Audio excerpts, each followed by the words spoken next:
उत्तर प्रदेश के यशस्वी मुख्यमंत्री श्रीमान योगी आदित्यनाथ जी, लखनऊ के सांसद और भारत सरकार के हमारे वरिष्ठ साथी श्रीमान राजनाथ सिंह जी, केंद्रीय मंत्रिमंडल के मेरे अन्य सहयोगीगण, यूपी के उप मुख्यमंत्री, राज्य सरकार के मंत्रीगण, विधानसभा और विधान परिषद के स्पीकर महोदय,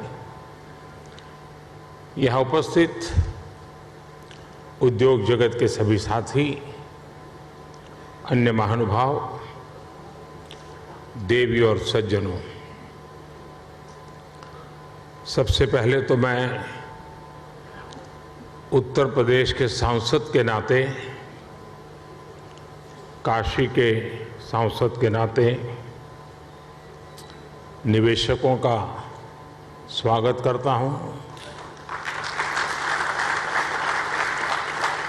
और निवेशकों का मैं इसलिए धन्यवाद करता हूं कि उन्होंने उत्तर प्रदेश की युवा शक्ति पे भरोसा किया है।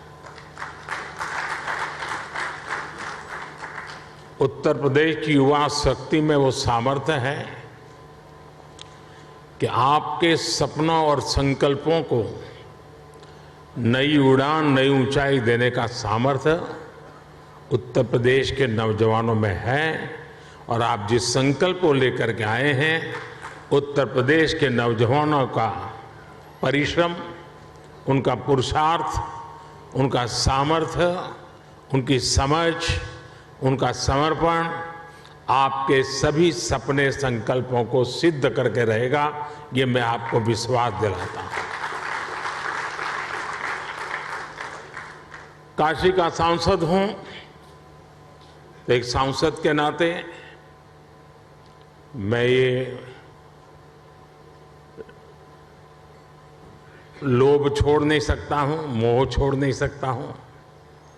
तो मैं इतना तो चाहूंगा कि आप लोग बहुत व्यस्त होते हैं, लेकिन कभी समय निकाल करके मेरी काशी देख के आइए। काशी बहुत बदली,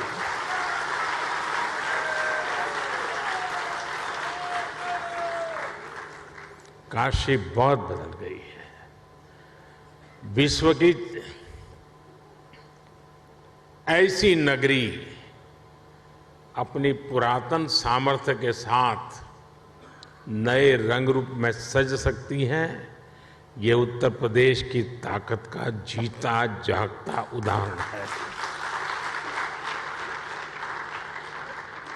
साथियों, यूपी में 80,000 करोड़ रुपए से ज्यादा के निवेश से संबंधित समझौते यहां हुए हैं।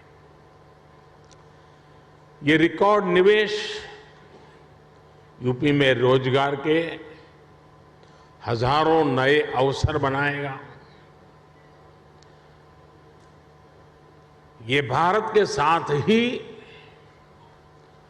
उत्तर प्रदेश की ग्रोथ स्टोरी पर बढ़ते विश्वास को दिखाता है। आज के इस आयोजन के लिए मैं यूपी के नौजवानों को विशेष बधाई दूंगा, क्योंकि इसका सबसे बड़ा लाभ यूपी के युवकों को, युवतियों को, हमारे नई पीढ़ी को होने वाला है। साथियों, इस समय हम अपनी आजादी के 75वें वर्ष का पर्व मना रहे हैं। आजादी का अमृत महोत्सव मना रहे हैं। ये समय अगले 25 वर्षों के लिए अमृत काल, नए संकल्प का काल, नए लक्ष्यों का काल और नए लक्ष्यों को प्राप्त करने के लिए सबका प्रयास के मंत्र को लेकर के परिश्रम की पराकाष्ठा करने का अमृत काल है। आज दुनिया में जो वैश्विक परिस्थितियां बनी हैं, वो हमारे लिए बड़े अवसर भी लेकर आई है। दुनिया आज जिस भरोसेमंद साथी को तलाश रही है, दुनिया तलाश रही है, उस पर खरा उतरने का सामर्थ्य सिर्फ हमारे लोकतांत्रिक भारत के पास है। दुनिया आज भारत के पोटेंशियल को भी देख रही है और भारत के परफॉर्मेंस की भी सराहना कर रही है। कोरोना काल में भी भारत रुका नहीं, बल्कि अपने रिफॉर्म्स की गति को और बढ़ा दिया। इसका परिणाम आज हम सभी देख रहे हैं। हम G20 अर्थव्यवस्थाओं में सबसे तेजी से ग्रो कर रहे हैं। आज भारत ग्लोबल रिटेल इंडेक्स में दूसरे नंबर पर है। भारत दुनिया का तीसरा सबसे बड़ा एनर्जी कंज्यूमर देश है। बीते साल दुनिया के 100 से अधिक देशों से $84 बिलियन का रिकॉर्ड FDI आया है।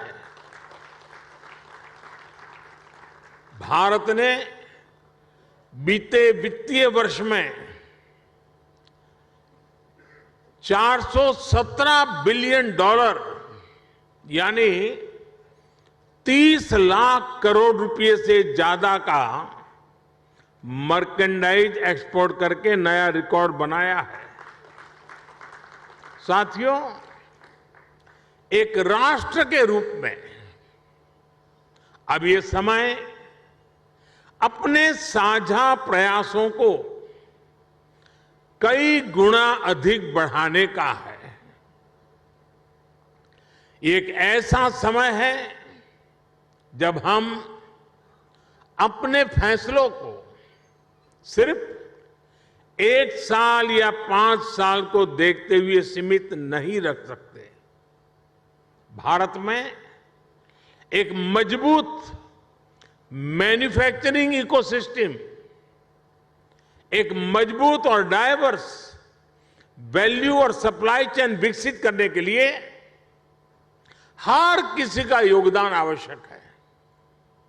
सरकार अपनी तरफ से निरंतर नीतियां बना रही हैं, पुरानी नीतियों में सुधार कर रही हैं। अभी हाल ही में केंद्र की NDA सरकार ने अपने 8 वर्ष पूरे किए हैं। इन वर्षों में हम, जैसा अभी योगी जी बता रहे थे, रिफॉर्म, परफॉर्म, ट्रांसफॉर्म के मंत्र के साथ आगे बढ़े हैं। हमने पॉलिसी स्टेबिलिटी पर जोर दिया है, कोऑर्डिनेशन पर जोर दिया है, ईज ऑफ डूइंग बिजनेस पर जोर दिया है। बीते समय में हमने हजारों कंप्लायंस खत्म किए हैं, पुराने कानूनों को समाप्त किया है। हमने अपने रिफॉर्म से एक राष्ट्र के रूप में भारत को मजबूती देने का काम किया है। One nation, one tax GST हो, वन नेशन वन ग्रिड हो, one nation one mobility card हो, one nation one ration card हो, ये सारे प्रयास हमारी ठोस और स्पष्ट नीतियों का प्रतिबिंब है। जब से यूपी में डबल इंजन की सरकार बनी है, तब से यूपी में भी इस दिशा में तेजी से काम हो रहा है। विशेषकर यूपी में जिस प्रकार कानून व्यवस्था की स्थिति सुधरी है, उससे व्यापारियों का भरोसा लौटा है, बिजनेस के लिए सही माहौल बना है। बीते वर्षों में यहां की प्रशासनिक क्षमता और गवर्नेंस में भी सुधार आया है। इसलिए आज जनता का विश्वास योगी जी की सरकार पर है और जैसे उद्योग जगत के साथी अपने अनुभव के आधार पर अभी उत्तर प्रदेश की सराहना कर रहे थे, मैं सांसद के नाते अपने अनुभव बताता हूं। कभी हमने कोई उत्तर प्रदेश के एडमिनिस्ट्रेशन से निकट से नहीं देखा था। कभी मुख्यमंत्रियों की मीटिंगों में लोग आया करते थे तो वहां के एजेंडा कुछ अलग होते थे, लेकिन एक सांसद के रूप में जब मैं यहां काम करने लगा तो मेरा विश्वास अनेक गुना बढ़ गया कि उत्तर प्रदेश का ब्यूरोक्रेसी, उत्तर प्रदेश के एडमिनिस्ट्रेशन में वो ताकत है जो देश उनके पास चाहता है। जो बात उद्योग जगत के लोग कह रहे थे, एक सांसद के नाते मैंने स्वयं ने इस सामर्थ्य को अनुभव किया है और इसलिए मैं यहां सरकार के सभी ब्यूरोक्रेट्स, सरकार के छोटे मोटे हर व्यक्ति को ये जो मिजाज उनका बना है इसके लिए बधाई देता हूं, उनका अभिनंदन करता हूं। साथियों, आज यूपी की जनता ने 37 साल बाद किसी सरकार को फिर से सत्ता में वापस लाकर अपनी सेवा की जिम्मेदारी सौंपी है। साथियों, उत्तर प्रदेश में भारत की 5वें-6ठे हिस्से की आबादी रहती है, यानी यूपी के एक व्यक्ति की बेहतरी भारत के हर 6ठे व्यक्ति की बेहतरी होगा। मेरा विश्वास है कि यूपी ही है जो 21वीं सदी में भारत की ग्रोथ स्टोरी को मोमेंटम देगा। और इसी 10 वर्ष को आप देख लीजिए, एक उत्तर प्रदेश हिंदुस्तान का बहुत बड़ा ड्राइविंग फोर्स बनने वाला है जी। ये 10 वर्ष आपको दिखाई देगा, जहां परिश्रम की पराकाष्ठा करने वाले लोग हों, जिस प्रदेश में देश की कुल आबादी का 16% से अधिक कंज्यूमर बेस हो, जहां 5 लाख से अधिक आबादी वाले 1 दर्जन से ज्यादा शहर हो, जहां हर जिले का अपना कोई न कोई खास प्रोडक्ट हो, जहां इतनी बड़ी संख्या में एमएसएमईज हो, लघु उद्योग हो, जहां अलग अलग मौसमों में अलग अलग कृषि उत्पादों, अनाज, फल, सब्जियों की बहार हो, जिस प्रदेश को गंगा, यमुना, सरयू समेत अनेक नदियों का आशीर्वाद प्राप्त हो, ऐसे यूपी को तेज विकास से भला कौन रोक सकता है। साथियों, अभी इस बजट में ही हमने गंगा के दोनों किनारों पर, भारत सरकार के बजट की बात कर रहा हूं, 5-5 किलोमीटर के दायरे में केमिकल फ्री नेचुरल फार्मिंग का कॉरिडोर बनाने की घोषणा की है। डिफेंस कॉरिडोर की चर्चा तो होती है, लेकिन इस कॉरिडोर की कोई चर्चा नहीं करता है। यूपी में गंगा 1100 किलोमीटर से ज्यादा लंबी है और यहां के 25 से 30 जिलों से होकर गुजरती है। आप कल्पना कर सकते हैं कि नेचुरल फार्मिंग की कितनी बड़ी संभावना यूपी में बनने जा रही है।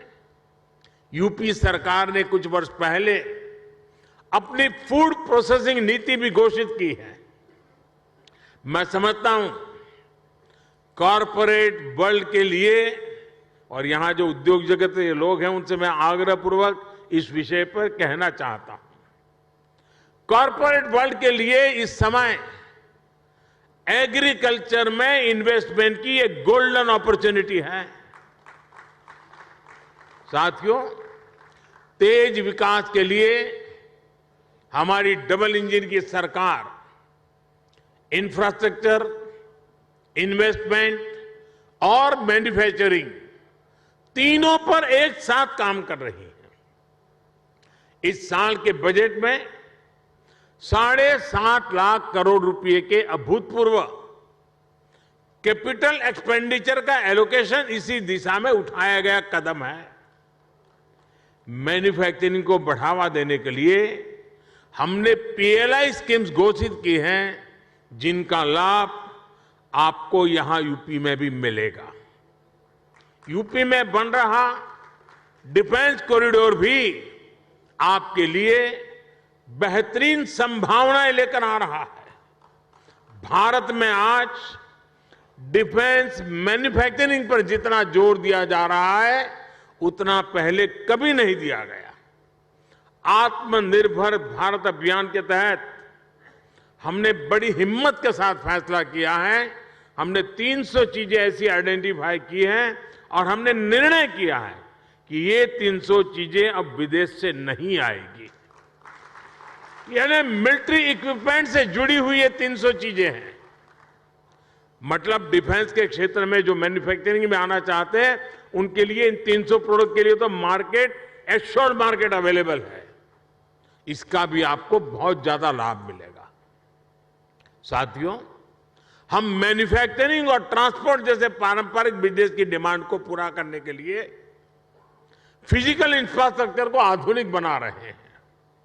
यहां यूपी में भी आधुनिक पावर ग्रिड हो, गैस पाइपलाइन का नेटवर्क हो या फिर मल्टी मॉडल कनेक्टिविटी, सभी पर 21वीं सदी की आवश्यकताओं के अनुसार काम हो रहा है।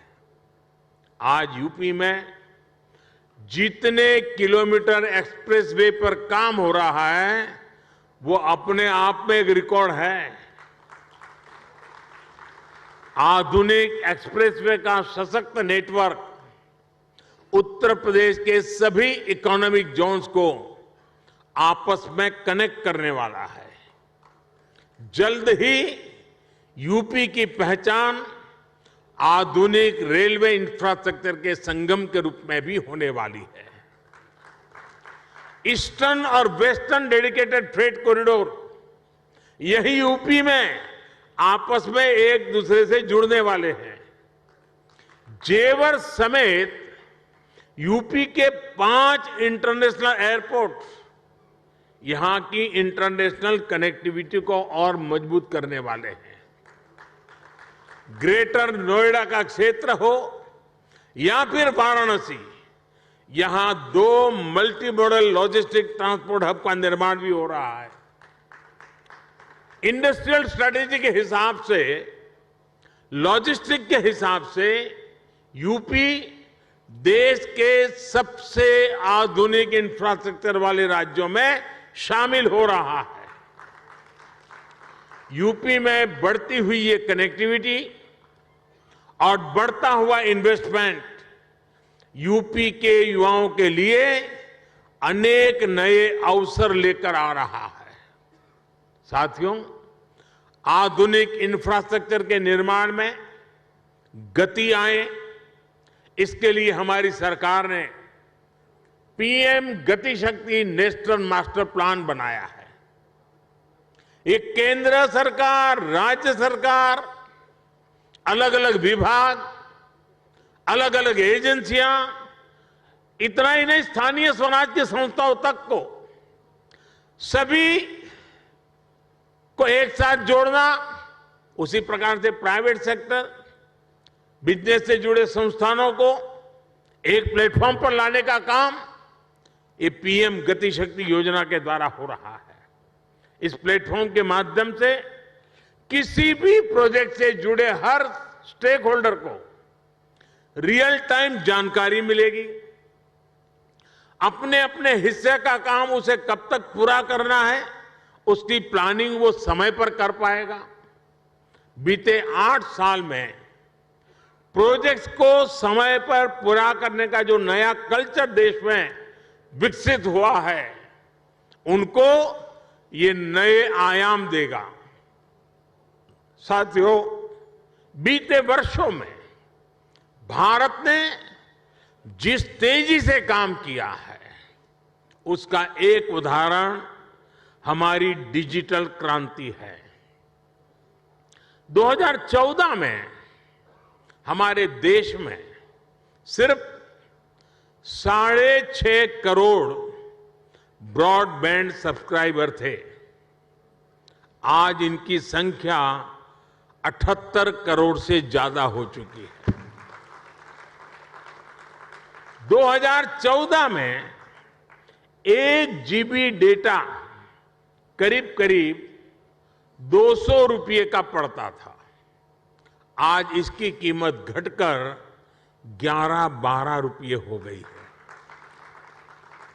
भारत दुनिया के उन देशों में है जहां इतना सस्ता डेटा है। 2014 में देश में 11 लाख किलोमीटर का ऑप्टिकल फाइबर था। अब देश में बिछाए गए ऑप्टिकल फाइबर की लंबाई 28 लाख किलोमीटर के पार कर चुकी है। 2014 में देश में 100 से भी कम, यानी 100 भी नहीं, 100 से भी कम ग्राम पंचायतों में ऑप्टिकल फाइबर पहुंचा था। आज ऑप्टिकल फाइबर से जुड़ी ग्राम पंचायतों की संख्या भी 1.25 लाख को पार कर गई है।